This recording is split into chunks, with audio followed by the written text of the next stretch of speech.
Hello and welcome to Inside the Admissions Office, your one-stop shop for expert advice on the smart way to get in. My name is Kayla, and each episode I'll bring you an interview with a former admissions officer, a graduate of a top college, or an admissions expert. These interviews will take you inside the admissions office and will be full of behind-the-scenes knowledge, first-hand experiences, and application tips that will help you get into your dream school. This week, we're joined by Heathe McCutchen, a former Dartmouth admissions reader, and Chris Coleman, a former admissions officer at many top schools, both of them parents, to talk about parenting during the admissions process.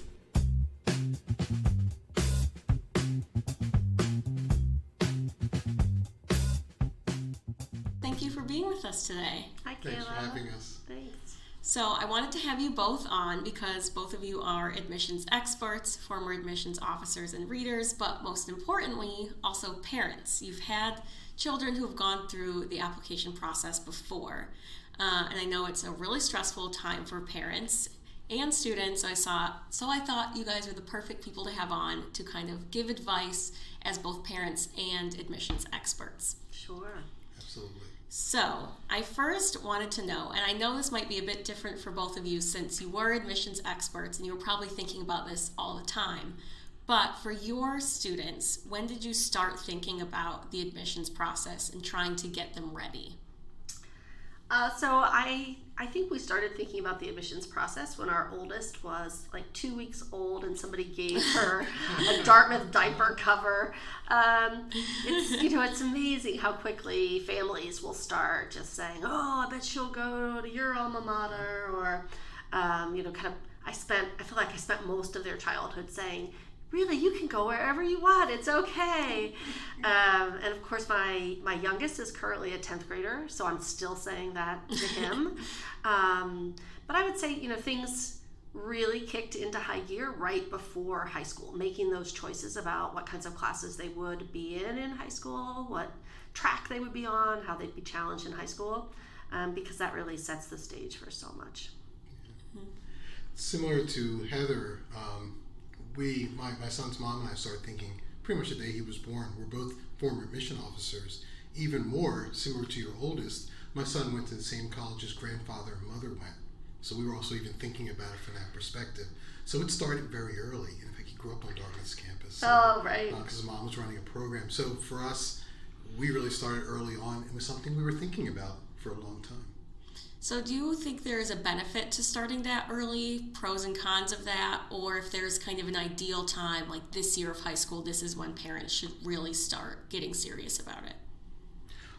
My suggestion is, for those of us who work in the business, it's natural that you would start early. But when I was working at Dartmouth, my nieces would come to visit, and I started them in 8th grade taking tours as they were entering high school to say, "Hey, look, this is what your goal is, or this is what you're looking forward to when high school is done. Now's the time to think about this." I mean, my son went on tours with me when he was 11, 12 years old. We visited schools, but for my nieces, it worked out really well. I would agree with that. I think it's awesome if you can particularly expose them to college campuses early before the pressure's on, so that they don't feel like they are being watched or evaluated. They're just checking the place out. And I think the whole family benefits from doing that in a more casual way instead of the high pressure, parents asking too many questions and kids feeling really stressed. And so I think starting, in middle school when there's really no pressure yet, and you just can kind of start to check it out and say, let's look, see what's nearby. I recommend, if your kid has a particular interest, if they're interested in swimming, take them to some college swim meets early on. My son's interested in theater. I told him, okay, we're going to start going to see productions at all the colleges within a couple hours radius of us, which is a lot of colleges. But, that'll be a great way for him to kind of see what's happening and groups of students that he potentially would be part of. Mm-hmm. Absolutely. And seeing it again in that casual environment, secondary, that it's at the college, but they see the range of what gets done. Right. It's and amazing. not just through that admissions lens. Mm-hmm. Yeah. Able to see it as like a human being with, preferences and interests, and not just trying to evaluate and be evaluated. Yeah, I know for me, my whole family went to Michigan State, so I grew up visiting the campus. I ended up going to the rival University of Michigan, but it was really helpful as a kid to just go there, and I wasn't even thinking about where I'd go to college one day. And then eventually it did help me decide. Right, sure, you get a comfort level with a campus and just understanding of what campuses are like. And I'm always surprised when we take like our kids' friends with us to go do something at campus, to go to a museum or to an exhibit. The number of kids, even in high school, who have never really set foot on a college campus before. Right. And it just, there's nothing like walking around and seeing what it's like for yourself to be able to begin to imagine what you want, see yourself in a certain setting. I just think that's really valuable. Yeah, definitely. And lastly, if I can add, make it a fun day. I always recommend going to lunch afterwards. Yes. Sit down over food and discuss. We're human beings. This is what we do. We eat, but allow it to be for fun. As Heather was saying, no pressure. Right. Just, try to go to eat somewhere where students eat, right? Exactly. Eat at the dining hall or the snack bar or just a popular restaurant nearby so that maybe you see kids from the college there eating and you just get a sense of like the vibe in the town. I think all of those kind of soft exposures are super helpful. Yeah, and it's really a building block for later. Then you can do the formal stuff, but you already have that familiarity. It's not really scary or stressful. Absolutely. Right. Absolutely. Now, once they're in high school, I do recommend if you're doing a visit, even a casual visit, make them like write some stuff down because they will forget. You know, where was it that we went to that diner and I really liked that place? If they don't write it down at the time, they won't remember. So once the kids are in high school, I recommend just having them start like an online log. It can be on their phone, on the Notes app. Just each school they see, what they think, what they eat, where they go, just something that's going to jog their memory and remind them of what that experience was. And I also recommend when families pick up brochures, etc., when they're in high school, put it in a public place in the house so that everybody can come by and look at them casually. It's one of the coolest things I saw when I worked for a boarding school. A family hosted a reception for us, and sitting on the island in the kitchen was a brochure from Stanford. Cool. And you saw people just walking in, even their parents, still looking through the brochure, because then everyone can visualize what this child wants to do. You get a lot of great support in terms of doing that. But this makes it a whole family experience. Yeah. Every single step of the way. Mm-hmm. Yeah. I think that's the ideal way to do it. Just have everybody on board and no pressure at the beginning. Pressure is inevitably a part of this by the time they're done. So there's no need to ramp that up in the early years. Just check stuff out. Take them to do fun things, and see what's going on and try to enjoy it. Yeah, I think that's awesome advice. I probably should have asked this right at the beginning, but just for context, could you both tell me how many kids you have and where they ended up going to school, just so everyone has context of what you're talking about with your experiences? I'll go first because I only have one. He ended up going to Pomona College, whereas, again, his grandfather grew up out in California. His mom went there. But his mother ran a master's program at Dartmouth, so he grew up on a college campus. And Dad worked for the Arts Center, so we saw all kinds of things. But that's where he is. And he got an early decision, so we were done. Oh, that's nice. Yeah, that's really nice. So my oldest applied early decision to Dartmouth and got in. My second refused to apply early decision anywhere against all my advice and expertise, but did apply to Dartmouth and ended up deciding to go there as well. My youngest, as I said, can go wherever he wants. Really doesn't have a school list at the moment. He's still narrowing down his interests and trying to decide what kind of school he wants. We moved on to kind of looking at graduate schools as well. My oldest just graduated from Harvard School of Ed last year. So, that parenting piece continues as anytime these big decisions come up. Yeah, awesome. So speaking of 10th grade, so we talked about, it's a really good idea to just do some campus visits really casually early. What other things did you do or are you currently doing early in the high school years to kind of start preparing? I've got a running list of my kids' activities. He does too, but I keep my own. I haven't shown it to him, but I'm pretty sure he's forgetting things that I think are interesting. So I keep a running list on my computer. If he has an interesting field trip at school that really makes an impression on him, I write that down. I just kind of try to keep track of interesting experiences, things he does, places he goes, so that when he, it's time to make these decisions, he can look back and look for trends in his interests and look for great anecdotes of things. Oh yeah, I remember that speaker really impressed me. That would be a good supplemental essay to write about when you have to choose, a role model to write about for a school, right? So that's something I recommend that all the students I work with start doing in 9th grade. Just write it down. It doesn't have to have been a Nobel Prize for it to go on your list, right? Just write down the things that you do, any performances or sporting events, or, if you sign yourself up for some kind of online webinar, any of those things should go down on that list. You can decide later whether they're relevant to your application story or not. So that's definitely something, we do now. And then, interesting anecdotes, things that happen. I will say like, oh, write that down. Like that, particularly some of the tricky ones, like it's very hard for kids later to think of a failure, right? And some of the schools ask you to describe a failure. So whenever there's a failure, I'm like, oh yes, write that down, like what you learned from that, and let's remember that, because if you need to write that essay, this would be a good topic. So I'm always kind of just thinking about possible topics and things that he should write down and consider. So that's something I keep going with all of them. I'm going to steal that from you. I really like that. I never thought about that. But in jumping on what Heather said, I'm going to take it one step further. Writing a resume to be able to show that. I'm finding, especially with one of my clients, a few months ago I said, we really need a resume. He kept poo-pooing it. And in the last 3 weeks, he's needed 2 resumes. And having that information, so Ingenious uses the master resume, which is a great depository, and then pulling a personal resume out of that helps students to remember what they've done, and they can't forget it because it's already on paper. Oh, right. Yeah. And when you need a resume, you need it, right? Absolutely. And there's not always 3 months to work on it. So getting that started, I think, is so important, and it's just a great skill, life skill for them to start learning about now. Some of the other things I do with students, and some of it does tie into anecdotal information, is finding activities that they enjoy or activities that they've always thought about but just never were a little nervous to get involved. One, for example, I always recommend to students is if they're very talkative, to be tour guides.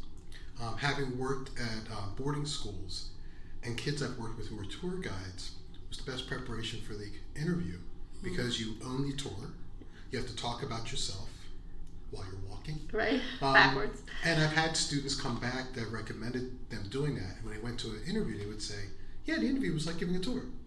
But getting them involved in activities that they really like and what they like to do. Doesn't always have to be sports, but let them find their way. So those are things I recommend for 10th graders, is continuing to seek activity, because that's what translates well into applications. Admission officers want to see a diversity of interest, diversity of skills, and then they want to see how you fit in on their campus even more so. I think sometimes that's something that we forget when looking at the admissions process. Yeah, and then almost in the opposite direction of everything I've said. In 9th and 10th grade, I think it's also time to kind of take stock of activities and decide which ones to let go of. Yeah. Right? Because you want to go deep into a couple of activities. So with each of my kids around 9th or 10th grade, I would say, okay, so this activity that takes a lot of your time, are you going to do it for the next 4 years, or let's quit now? Right? Like Girl Scouting. Are you going to get the gold award? If you're not, let's stop, right? Because it takes a lot of time. They both got their gold award. They're like, no, I can't stop. I was like, okay, then make a commitment. Then then you're going to go deep into this activity. And then with each of them, there were things that stopped. Piano for my youngest. Both his sisters played all the way through high school, and he was taking up a lot of his time. And he said, Mom, it's there's other things I'd rather put my time into. I'd rather be dancing. I'd rather be. So piano stopped in 9th grade for him. So I think making those decisions is really something where the parents can kind of step in and say, I'm going to support your strongest interests, but let's make sure we know what those are, and not just blindly support every single interest, because that's how kids get overwhelmed. Yeah, I think it's definitely could be scary to quit something. I think a lot of parents think, oh, you need to do everything and you need to do like 10 different activities, but that's just going to overwhelm the kid. It's okay to quit some of them. Right. And the other thing I have told both my own kids and the kids I work with, it's also okay not to be the star of every single thing you do, right? Some things you may just be a solid member who really helps, and not be the organizer of the marathon and it's okay not to be the president of every single club, right? Like, choose the things that matter to you and go deep there, put your emphasis there. But, for a lot of kids, they have so many activities that take up enormous amounts of time, and they feel pressure to never miss a meeting and to always run for office, and I think making those choices and for the parents to let the kids know that it's okay, that they're not letting you down somehow if they say, I'm not going to run for model UN officer or whatever. I'm going to still participate, but I'm going to scale it back a little, debate. I'm only going to do these 2 debates this year. I'm not going to go to every tournament. Those are other kind of options. It's not all or nothing necessarily. That's right. Yeah, so then moving a bit forward into the last 2 years of high school, junior and senior year, I'm hoping we can talk about, how parents can help their students in these years, and also how involved they should actually be in the application process. Yeah. I still think that 11th grade of high school is the toughest year of anybody's life. I may change my mind in a couple of years, may hit a worse year, but so far I really have not hit a worse year than 11th grade of high school. Yeah, that's my worst year for sure. Like, your classes are incredibly difficult. Your grades mean more than they ever will. You are trying to position yourself to be the president or the team captain or the lead in the play or whatever, every activity. You're trying to get your driver's license. There's just so much going on. Kids are trying to get their first jobs and earn money. I just think it's a very difficult year. So my approach as a parent and my advice to other parents is, anything you can do to make it easier on them, ways that you can support them is, offering rides or, letting them sleep in on that morning where they were, up at rehearsal till 2 the night before, cutting them some slack when you can, I think makes 11th grade bearable. Let them have friends over to study with. Let them, take a night off when they need to. Let them buy them an extra set of books so they don't have to lug them back and forth to school. Anything you can do. I remember getting my kids we'll buy the hardcover and we'll buy the Kindle because yes, you could read it on your phone on the bus and you could those little things, it's a pretty small investment of money that can actually make a big difference to somebody's ability to get their work done. So I think more of support. I don't think kids need a lot of nagging ever, but I think particularly in 11th and 12th grade, they're getting everywhere they go. Somebody's asking them, "What's next? What college are you going to apply to? Where are you going to go? What are you going to study? What's your career going to be?" They're being asked nonstop. And that's hard. Oh, it's terrible. Really and I remember my older kids just avoiding any situation with, the people from church or their family or whatever, because they knew they would be grilled about things that they didn't have answers for. And, some kids handle that with ease, and some kids get super stressed out by it. But it's not what anybody wants, to be talking about all the time. So if your parents can just give you a little trust and a little space there, I think, and not constantly say, but what will you study? But where will you go? Let the process evolve a little more generically, or let them talk to someone else. Get them a counselor. I do this professionally, but I had counselors for my kids, right? Because they listen to someone else so much more than they will listen to you, right? Oh my God! And then they come home and say, "Oh, Daryl said blah blah blah blah," and I'm like, "Oh, really? I've only said that 400 times." Right? It'll bring the stress level down. Oh, for sure. I in agreeing with you, and then also again going in a slightly different direction. I think it's tough for parents to back off and to allow their children to do things that the parents might not agree with or they might see as being lazy. Right. Like, for example, you're talking about sleeping in or something right. like that. Yeah. But it's really important because don't make it about yourself as the parent. I think that's part of where that psychology is in that. Try also as a parent, think your way through, is this about you or is this about them? And I've run into so many kids over the years, 10th, 11th, especially 12th grade too. Where are you going? What are you doing? They do hide. They don't want to go to functions. Right. Try to also be proactive and tell your friends, please don't ask Susie that question. Mm-hmm. And if you can hold back, just ask her anything else. Yeah. Don't ask that question. It really makes a big difference. Ask about concerts that they've been to. Ask about all those other things. Yeah. But don't make it about yourself because your fear is you want your child to be successful. Don't back up a little.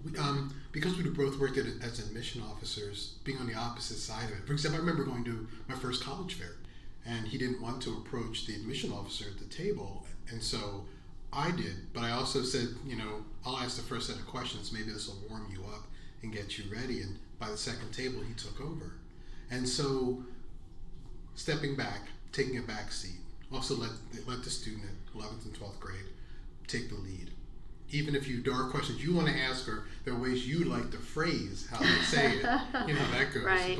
But let them, do your best to let them run the process. I've noticed colleges increasingly for tours and info sessions are splitting the students and the parents up. Right. Great parents idea. Get their own tour where they can ask all the questions they want, and kids, can have a more kind of relaxed experience. I think we can all learn from that. Like, why do colleges think that's a better idea?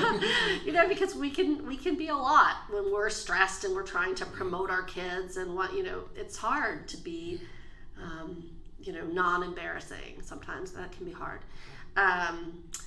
So I definitely agree with that. Let your kid take the lead whenever they can. I also think something we did with both my older kids is try a carpool equivalent for visiting colleges. Absolutely. Right? Let them go with friends and friends' parents to see that school, and then you take a buddy when you go to see the next school. It just makes it more fun for them. They've got somebody else, a kid with them. Yes. And it just feels a little bit less like you are micromanaging every step they take. You let them, go see a school where you're not there and come back and tell you what they thought. Yeah. I'd like to throw one more thing in it for 11th and 12th graders also, though. I'm not trying to be counter to what you're saying. Oh, please. Help them or encourage them to pursue either leadership or more responsible positions, but under the guise of this could be a lot more fun for you. I think if you're in a program for 2 years or you're doing an activity for 2 years, sometimes it becomes the same old. But if they have the opportunity to be able to take the lead, it could be a lot more fun, it could be more challenging, and that angle as opposed to, when you get to college and applying to schools, this will be, don't go there so much as, and if that does come up as a conversation, say, yes, this is beneficial if you do this, but try to frame it in a way that's not so, I'm going to tell you how it's going to be, and I'm going to tell you this is good for you if you do it in the long run. Instead, what do they get out of it? What's their buy-in to doing that? Right. I think a parent saying, you need to be president of such and such for your application is just definitely one way to suck the joy out of that experience, right? Yeah. So I think, express appreciation and pride when they take on and do stuff, but also, encourage them to kind of brainstorm with other role models in their life and not necessarily always have to be you, right? Brainstorm with their guidance counselors or their teachers about how they can get more involved. If there's an activity that interests them, this is what we do with Girl Scouts, right? When they want to do the Gold Award, they have to go interview community leaders and find out what's needed, That's right? So they'll say I'm interested in little kids. Well, then go talk to the people at the daycare center or the nursery school and ask them, what are they missing? What do they need? What would be, something that a kid could contribute and come up with a project that way. So I think it's a tough one. That's a tough one to get a teenager to do. But I think that's really beneficial and helps them get excited about a project if you can kind of get them to take that step. I agree with that, 100%. Yeah, I think through that you guys mentioned a few things that maybe parents shouldn't do, kind of micromanaging or putting too much stress on their children. So I'm hoping we can kind of go into that a little more. Maybe some of the biggest mistakes you made or that you've seen parents make, and kind of what they should be trying to avoid. So, I mean, I think the process has changed so much since when we applied. I think that's the first thing that parents need to know is how different it is from what their own experience was, right? Schools that were, not competitive when we applied may now be in the single digits, right? So for them to understand the landscape when their kid is evaluating what schools will be on their list, kind of really get a sense of how challenging schools are. Do some research on your own. And I think I satisfy, my husband satisfies a lot of our own angst about the process by doing our own obsessing online, plowing through college websites and looking up for programs, whatever, but not necessarily sharing all of that with the kids, right? Absolutely. Just doing that research ourselves, just to satisfy our own, so understanding the landscape and knowing kind of what the kids are looking at and how much the rules have changed, how much SAT scores have changed, expectations, technology. Like when we applied, you did pretty much have to be an athlete, right? That was just standard. No longer the case, right? So don't force your kid to be on a sports team if that's not what they're into, or that's not what they're good at. Same thing with musical instruments, or take stock of who your kid is. You know them better than anyone. Look at their strengths and look at what makes them happy, and try to accentuate those things. Don't try to turn them into something that they are not. And my biggest issue with parents, as a parent as well as an admission officer, please stop listening to other parents. I've heard so many stories that just don't make sense. Right. One of my students wanted to write an essay letter to the admission office about her strengths and how great of a person she was because her friends were doing that. And I asked her, I said, isn't that what an interview is for? And she was like, oh. I said, yeah, you're going to give a scripted sheet to an admission officer who doesn't have any interaction, just a sheet of paper, but they're going to see you in the interview. So even small things like that where everyone's locked into this, and so they share the information on blogs, they convince other families that that's what happens. And I ask kids, please talk to the admissions people. Don't talk to other parents. Listen with half a veneer, but if you hear something unusual, go talk to someone. If you're working with a consultant, go talk to the consultant. Just say, here's what I heard. Is this really true? But if I could say anything to parents, please stop listening to parents. It is maddening when you come up against this, and it can really hurt in terms of the application process. And I agree with Heather. Don't prescribe what you see. I always think of the common application. Back when we were kids, you had a copy and then send it to each school. Right. Now you just push a button. Right. And so the process has changed. You have Naviance. You have all these materials that can be used to help kids out. Understand how they work. And it's really important. Understand how they work and understand how the admissions process has changed and the landscape and all that. Actually, I had a bunch of things, but I think that a lot of it is also don't think that your child should pursue certain majors because if they don't, they'll never be successful. If they don't go to certain schools, they'll never be successful. And it's crazy in that you get caught up in everybody else's. Right. And I'll speak to that, just real quick, I'll speak to that. When my son got into Pomona, I told everybody about Pomona. If they didn't know what school it was, look at U.S. News and World Report. And I was out there. But when I was an admission officer, I never thought I would be that person. Yeah. And as soon as it happened, please don't do that. I can say now, being on both sides of this, just try to look at the process. And again, as you and your husband have done, to be able to just keep it to yourselves. Yeah. Or don't share it with the kids. Right. Because it stresses them out even more. Right. When you try to impose upon them or oppress them. I'll use that word instead. Right. But mainly just stay focused on the process, stay focused on your child. Yeah. Please don't listen to other people, and please don't let all this stuff pile up. And I think try not to be rigid, right? This allows certain kind of flexibility to your process because it is different for each person a little bit, and each school has different, preferences and requirements. And a major at one school may be really different at another school. You have to kind of be open and flexible. And I think compromise, particularly about what the kid is going to study, is really important in keeping in perspective that estimated around 35% of kids change what they're going to study once they get to college. So, it's not worth having, a family world war over what they're going to mark down as their major, right?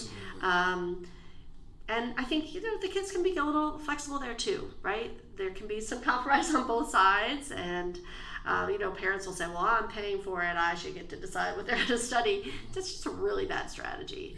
And like Chris said, you're not setting them up to be successful and happy if you don't, listen and compromise and try to find ways that they can maybe explore what you think is a great idea for them, but also whatever their heart is telling them at the moment too. And I just remember a lot of conversations like this that my husband and I had, just the two of us after the kids would go to bed or when they weren't in the room, and I'd say, I really think X school is a great fit for her, and he would say, well, keep it to yourself. And I'd say, I'm just telling you, and he would say, well, good, here's what back and forth, kind of talk about it with each other to get it out of our system, because of course, we care so much about this process and wanting them to, reach their potential and find happiness and thrive, and we want all those great things for our kids, and there's no one way for them to get there. There's no one path they have to take. So, get it out of your system when they're not in the room, and then be flexible about the process as it unfolds. Great point. I like that. Yeah, especially I know, when I was applying, I was so stressed just from outside stressors, where my friends are applying, what school is the good school, and getting that also from your parents. Your kid has high enough standards on their own. Right. Yeah. And I think, bottom line is try to make it easier on them and try to be supportive. Anytime that you will have fights with them through this process, there will be fights. But I think when you reach those conflict points, step back and ask yourself, okay, how can I make this easier? Instead of how can I be right? How can I get my way? How can I make them do what I want them to do? Instead, step back and say, what's going to make this moment easier? What's some flexibility or some compromise that we can propose? And I think that that's appropriate on all the different aspects of applying to college. You want them to see this school and they want to see that school. Try to do both. Yeah, right? So I think flexibility and lean on some outside mentors. Get yourself an admissions consultant. Talk to the school guidance counselor. Have your kids talk to their teachers. Try to make sure that they have other mentors in the process besides just you. Yeah, absolutely. That's key. Yeah. Completely key. Yeah. I think one of the last things I'm really curious about is, since you guys are in the business, you guys worked as admissions officers, kind of how this changed your perspective when you were helping your kids through, and then maybe what knowledge you have because of that you would wish that other parents would know. This is a hard one for me. I was thinking about this question. This is a hard one for me because since we both had been in for so long, it was a really easy process for us. While there are schools we might have agreed upon, how we did it, how we worked it out, the roles that both parents played, both my ex and I played, everything worked. And Quinn came through the process really happy. We had a number of just throwaway schools. And I'll even joke with that. Yale was one of them. We went to, I was living in New Haven. I said, let's go see Yale. Let's look and take a tour. He had no intentions of going. And we all were cool with that. But it's just, I don't know. It seemed to work itself out. And again, having grown up on a college campus, everything was right in front of them. I'd offer to families just what we've been saying this whole time. Do your due diligence. Work with your child. Having other people help is not against you. It's a great way to do it. Just because I've been doing this for 30 years, and my mom was a school nurse, and would turn me on to her friends. They talk to Christopher about colleges. And I was that person who wasn't the parent talking to the kids, and it worked out really, really well for everybody. I think these are great suggestions to use. If I would say, then get more people involved in the process. And there's nothing against the parents. Doesn't mean you're not capable. It just means that you're able to share your child's experience with everyone. Mm. I think for me, my admissions experience, one of the main things it's taught me is how many amazing schools there are, right? That there's not just 1 or 10 schools that really are great. Like, our country is full of amazing opportunities for college, and great variety. So I think something that I've learned as an admissions expert that I apply as a parent is just that sense of the range, and kids should think about what kind of school is good for them, and then put those kinds of schools on their list. It shouldn't be based on reputation, or right. It should be based on what is the kind of educational experience they want to have. So I think that's something I definitely learned through the process, and ways to reduce the stress will depend on your kid and their personality. With my first one, she did not want us to know where she was applying to schools. In the end, we did but in the end we gave her the credit card and said, okay, go push the button on the ones that you're applying to. And that gave her chance to take a breath and say, okay, they really trust me. Our next one was so stressed about the whole process in general that we made her apply to a rolling admissions school really early so that she had been accepted in October. And it changed her whole outlook on life. I will be going to college somewhere. We called it the Temple effect because it was Temple University.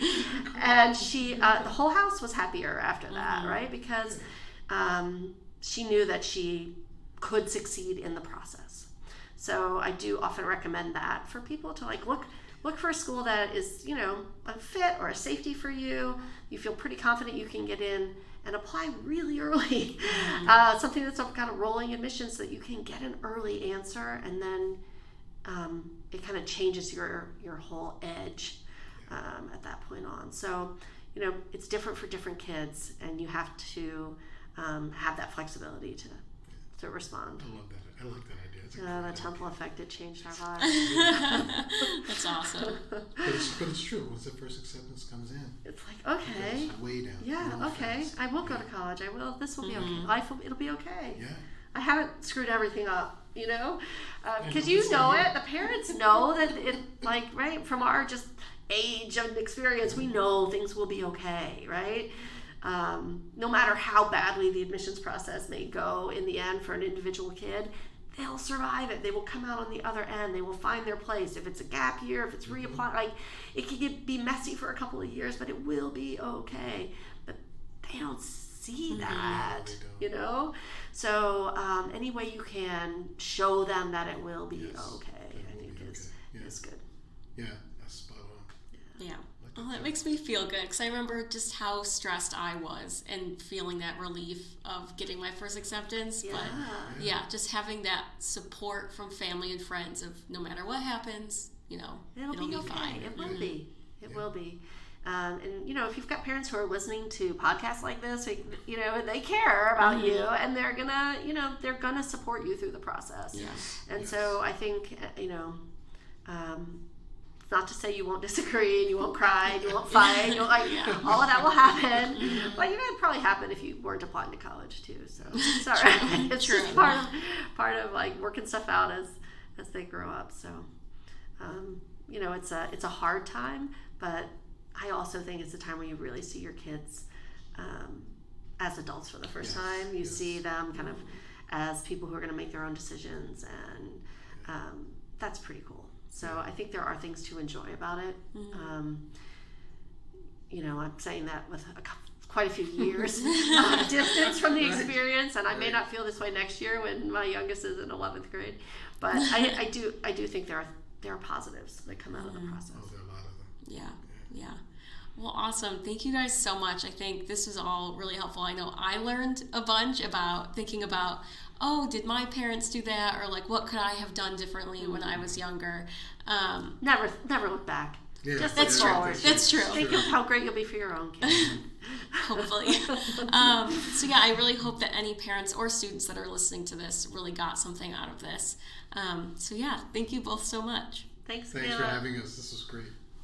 Just a quick note for our listeners, our next episode will be featuring Zack Harris, one of our former admissions officers who's worked at Regis College, Bowdoin, Johns Hopkins, George Washington University, and on the next episode, he's going to be doing a Q&A. So you can send in your questions to us. I will put my email down below, or you can see our social media. So definitely submit your questions to get answered by Zack Harris. And if our students and parents are looking for any more information, maybe tips for campus visits or just more parent tips in general, check out our blog, which I'll link below. There's a ton of helpful information there. And as always, if you have any questions or would like to request a topic for a future episode, go ahead and give us a follow and send us a message on our social media. That's @IngeniusPrep everywhere. That's all for now. Thank you so much for listening, and I hope you join me next time as we continue our journey inside the admissions office.